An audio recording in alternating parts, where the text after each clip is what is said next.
the bluebells are the first spring flowers, so we're enjoying those. They're just wild flowers. And 2 nights ago it froze. Never seen that before. I saw hail and snow, May 27th, 28th, somewhere in there.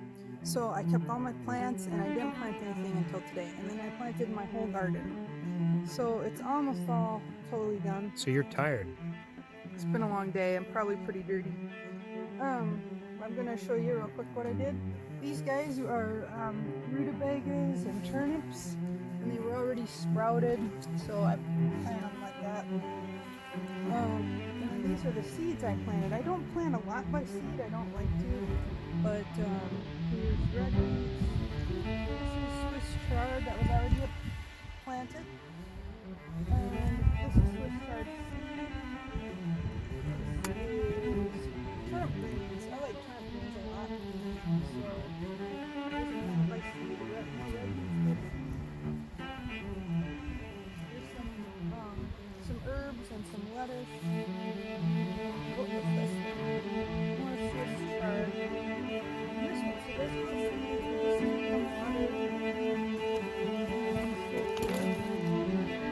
How many feet would you say that is?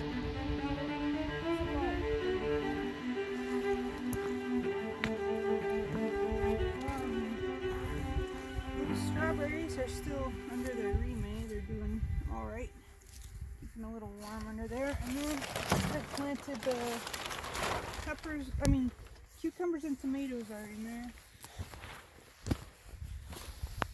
Like oh, it is warm. Now, it is really warm in there. Yeah, it's amazing how much that warms it up. They like that, and they're covered in plastic. I don't need to water hardly ever. They're just done. All summer long? Pretty much all summer long I don't water. This is mounded up and put under IRT green plastic. This will be green beans, and I have them sprouting. They're just not quite big enough. And I'll put the actual plants in, not seeds. So these have not been planted yet? Not planted yet. I have strawberries under here. It's kind of an experiment. See how they're doing. They're growing pretty good. I think they like it in there. I like that better than the other. Yeah.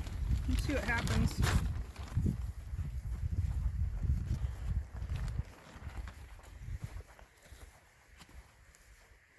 Some Rhubarb, which is a type of broccoli, and then what you call it?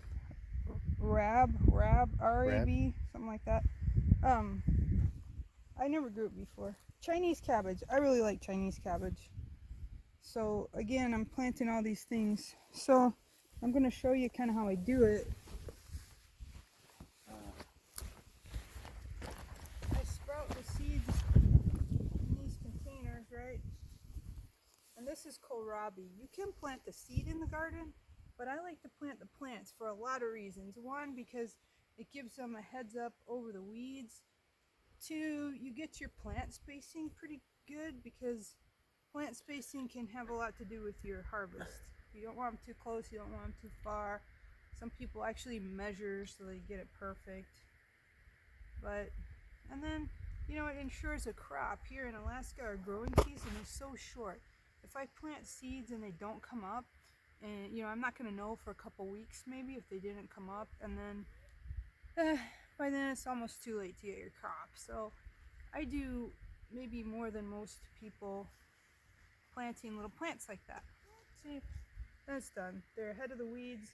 I know right where they're going to be.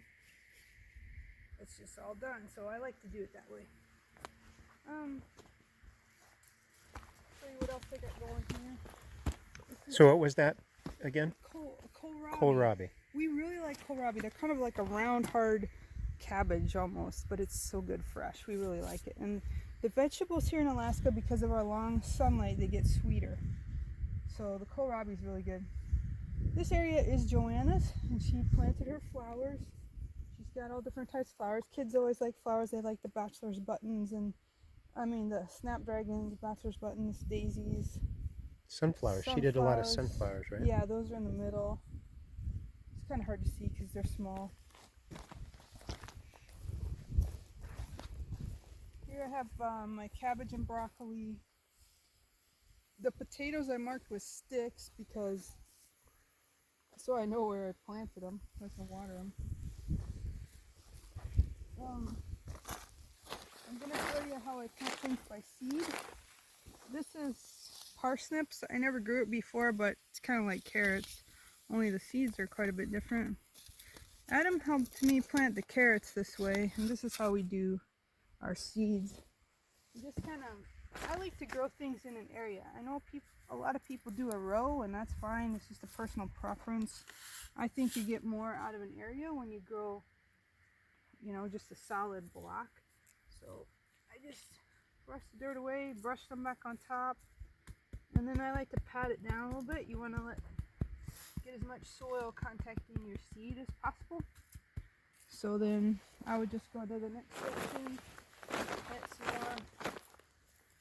Seems to work really well. And for these, we'll water and cover them with plastic.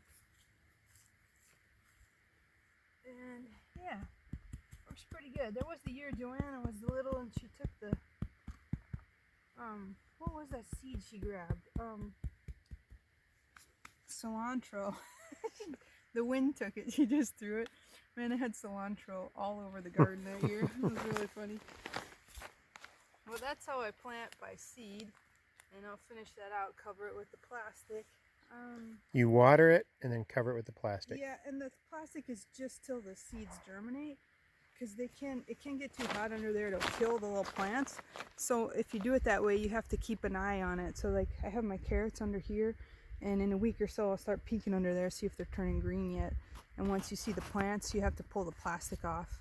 But it's just because the carrots are so difficult to get started, and they have to stay moist, otherwise they won't germinate.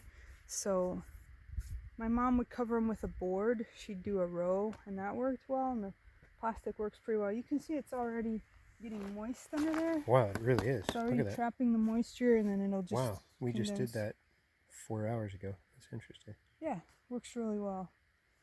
And then, let's see, I have a few pumpkins and squash here, different kinds of squash. There's some Denali Seed Company winter squash that do really well. And then this is beans. They're a different type of bean, but anyway, kind of like green beans. See, I sprouted them already. And that's it. The garden takes a lot of work to get it started. I've been out here all day. But once it's done, and if you plant the plants when they're big, they really protect, like they'll shade out the weeds. And again, I have a whole pathway all around the garden. I keep it well weeded. I don't like to let the weeds start taking over. So yeah, but once you get everything planted, you just need to keep it watered, and then you kind of have a break until the weeds come up and you start to weed, and then you'll start getting veggies here soon. Show me your trellis up there of green okay, beans. Yeah, those are for peas. Peas, excuse me. Peas, show me your peas. Yeah, these are shell peas, and I also have some edible pod peas, but you see I sprouted them again, and the plants are already planted. And then you can probably barely see the wire, but we put the trellis so they can grow up on that. I've done it without the trellis and it works too, but then you kind of... No, this is so much better. Yeah, you kind of have to hunt for the peas. Maybe someday they'll come up with like bright orange peas and you can see them. That would be great. They'd be so easy to pick. Joanna's watering her flowers, and it's dry, so we're just trying to keep everything watered. So there you have it. Start of an awesome garden, Lord willing.